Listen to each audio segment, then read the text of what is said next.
Okay, we're going to look at a few more properties of limits.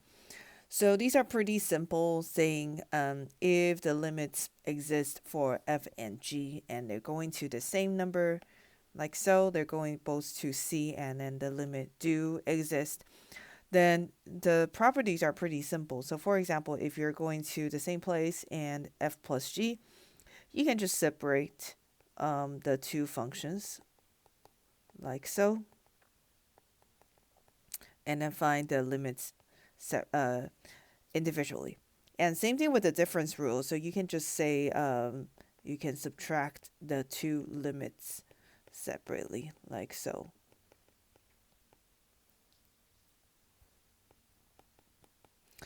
If you're multiplying two functions, you can also multiply the two limits.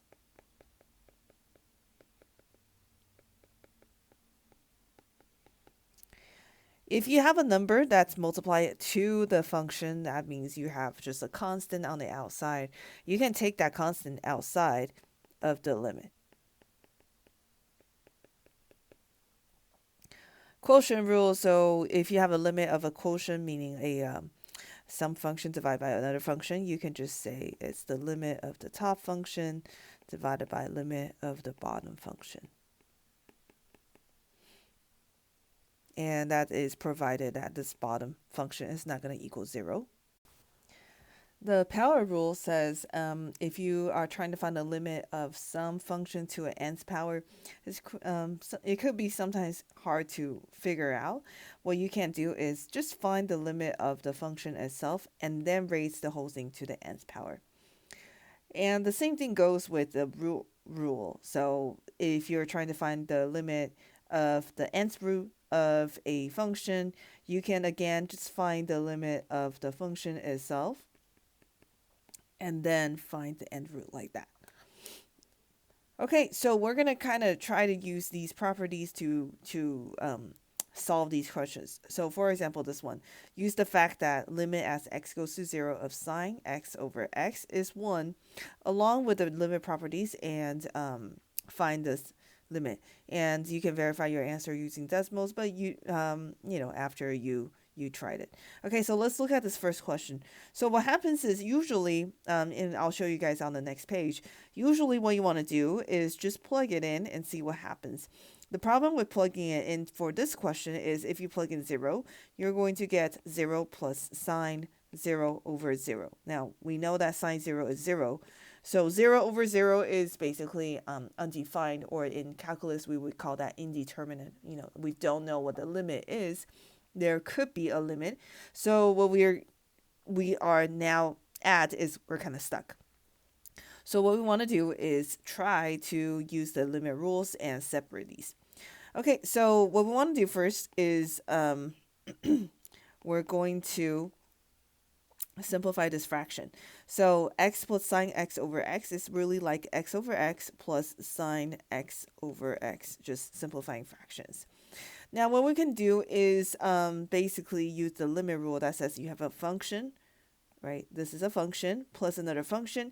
You can separate it into two different functions that have limits. So we can say this is like limit as x goes to 0 of x over x plus limit as x goes to 0 of sine x over x. And then we just try to simplify this as much as we can. X over x cancels out and we just get a 1. And then this one, we don't know what it is. Now, limit as x goes to 0 of 1. If the function is 1, then everywhere the y value is 1. So no matter where you're going, you're coming from the left-hand side of 0, right-hand side of 0, it's still 1. So this answer is just 1. This one, the question says is 1. So the answer is 2.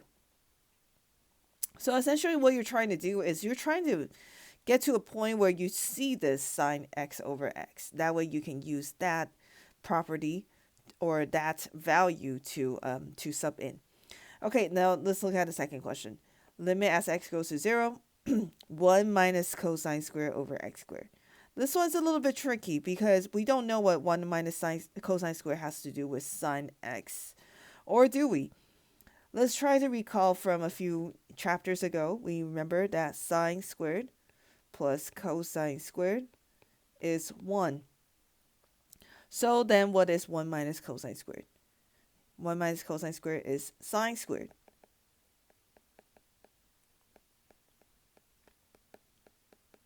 All right, now let's go ahead and pause the video and try to solve this one yourself. Okay, so what we're trying to do is we're trying to get to sine x over x. So we can just say this is like sine x over x, whole thing squared, right? Because we can just say this is like the power rule. So then we know this part goes to 1. So this is 1 squared, which is 1. All right, now let's go ahead and have you pause the video and try number 3. Okay, number 3 is the root rule. So we can just say this is like root of limit as x goes to 0 of sine x over x. And so this is root of 1, which is 1. All right, now let's go ahead and have you practice these. These are a little bit interesting. So for example, number 1, for any limit problem, what you want to do is just plug it in. You might get really lucky and then get a continuous function, and so both sides go to the same number, and so the limit is what it is. So I'm going to do that. I'm going to plug in 2, right, because x is going to 2, so I'm going to plug in 2, so 2 minus 2 over 2 squared minus 4. Unfortunately, this is going to give me 0 over 0. 0 over 0 in general means that there is a limit, but I can't find the limit as it is. So what we're going to do is we're going to try to manipulate this function. So I can see that in the denominator, I can factor that.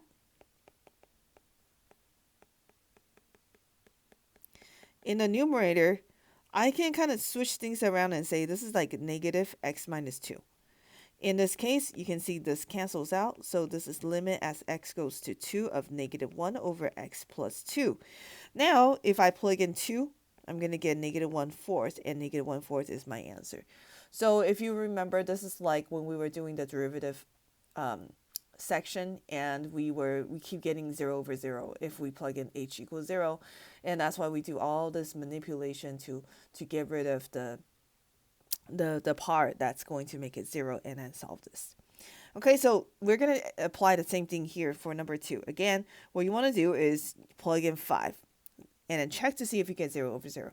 If you do, you probably can factor and then get rid of some factor that makes it 0 and then plug in x equals 5 later. So go ahead and pause the video and do that. Okay, if you did it correctly, the answer is 3 over 5. All right, let's go ahead and look at these functions. Now, these functions are all continuous at that point, so this should be pretty simple. So again, for any limit questions, it's probably easier if you just plug it in. So for example, this one, I'm going to just plug in 0. So e to the 0 minus tangent 0 over cosine squared 0. Okay, of course, you got to try to remember these values without a calculator. E to the 0 is 1. Tangent 0 is 0. Cosine 0 squared. Cosine 0 is 1, so 1 squared is still 1, so the answer is 1. Okay, let's go ahead and have you pause the video and go ahead and try 2 and 3. So number 2, the answer is 1, and number 3, the answer is 0. All right, let's go ahead and kind of explore this idea of continuity. So let's go ahead and have you pause the video, and you're going to draw 4 different graphs, and you can work on this with your partner if you want. So first, you're going to draw a curve that is continuous at this point 1, 2. So obviously there is a point 1, 2. And you're going to just draw a graph that's continuous. The second one, you're going to draw a curve that has a hole at this point 1, 2. So there's a hole at this point 1, 2. So draw some graph. Number 3, you're going to draw one that has a jump discontinuity. If you don't recall jump looks like this, and usually we have one that has a hole and the other one has a solid point. So, or the other way around. Doesn't really matter. You just want to draw a jump discontinuity at 1. D, you want to draw a curve that has an infinite discontinuity. Again, if you don't remember this, infinite means something like this. Okay, go ahead and pause the video, draw 4 curves, and then let's come back and look at it. Okay, based on the 4 curves that you've drawn, now let's look at the limit. So recall limit. For example, for part A, what's the limit as x goes to 1 from the negative side? Easy. The answer is 2. What's the limit as x goes to 1 from the positive side? That's also 2. What does this mean? F of 1. That means what's the y value at 1? Well, this is pretty easy. It's just 2 because there's a point at 2. Okay, now let's look at B. What's the limit as x goes to 1 from the negative side? That is 2. Remember, we're just talking about what number is it approaching. It doesn't have to exist there. So it's trying to approach 2. So we're good. We can just say the limit is 2. What's the limit as x is trying to approach or going to 1 from the positive side? Okay, coming from the positive side, y is going to 2. So we're going to write 2. Now again, the question says, what is f of 1? What's the y value at 1? Well, there's no number at x equals 1, so we would say does not exist. All right, part C. Okay, so you don't have to draw it the way I drew it. I drew it so that I have a hole at here and then a solid point at here. You don't have to draw that, but I'll show you how to read these questions. So what's the limit as x goes to 1 from the negative side? The way I drew it, I would say the answer is 2. What's the limit as x goes to 1 from the positive side? The way I drew it, I'm going to say 1. What's the value at f of 1? Well, f of 1 has to be a solid point, so it has to be this point, not this one. This one doesn't mean that means there's nothing there. So this is the value. So I would say 1. Okay, this one. What's the limit as x goes to 1 from the negative side? The way I drew it, I would say infinity. What's the limit as x goes to 1 from the positive side? I would say negative infinity. And what's f of 1? It does not exist. There's not even a point there. So out of all 4 questions here, which is the only one that is continuous at 1? Well, very easy to see. This is the only one that's continuous at 1. So then what makes something continuous? If you look at the limit and the value, it's equal to, what does something that's continuous mean in terms of limit and the value? Well, if you look at all of these numbers, you can see here, 2, 2, 2, 2, 2 does not exist. 2, 1, 1, infinity, negative infinity does not exist. So since this is the one that is the only one that's continuous, you can see that in order to become continuous, the limit from the left and the right have to be the same, and it has to equal the number that exists there. If the limit just exists but there is no number there, then you just have a hole. If the limit on only one side equals to the number, then we actually have a jump discontinuity, so it's not continuous.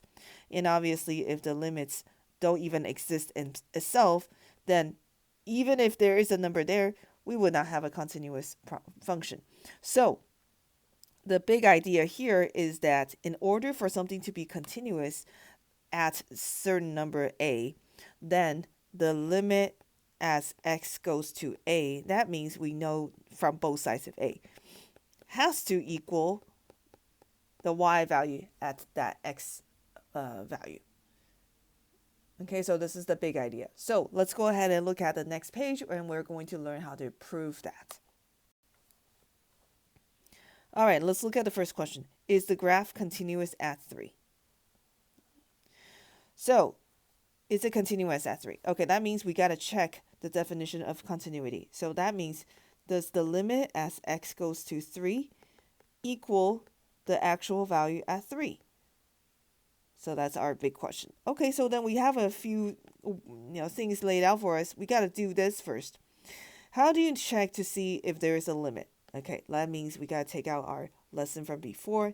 What's the limit as x goes to 3 from the negative side? Okay, from the negative side now, if you look at this piecewise function, it's kind of weird. X not equal to 3, x equal to 3. So which part represents 3 from the negative side? This part. Why? This is just everything not equal to 3. Everything not equal to 3, that means left side and right hand side. Because if you think about, let's say a graph at 3. So if you have this part, the left hand side, let me kind of break this apart. The left hand side would be this side. The right hand side would be this side. And if you're, it's just saying no 3, not equal to 3, that just means anything but 3. So the left hand side and the right hand side are both not equal to 3. So that means for this function, we're just, if we're going to check the negative side, we're going to plug it in here. If we're going to check the positive side, we're still going to plug it in there. So let's do that. Okay, so this means we're going to plug in into x squared minus 9 over x minus 3. All right, what we want to do is just plug it in. So like I said before, for limit questions, you might get lucky just plugging it in, you'll get the number. You can quickly see that if you plug in 3, you're going to get 0 over 0. 0 over 0, again, just like previous questions, it means there might be a limit, but you can't do it this way. So what we want to do is factor.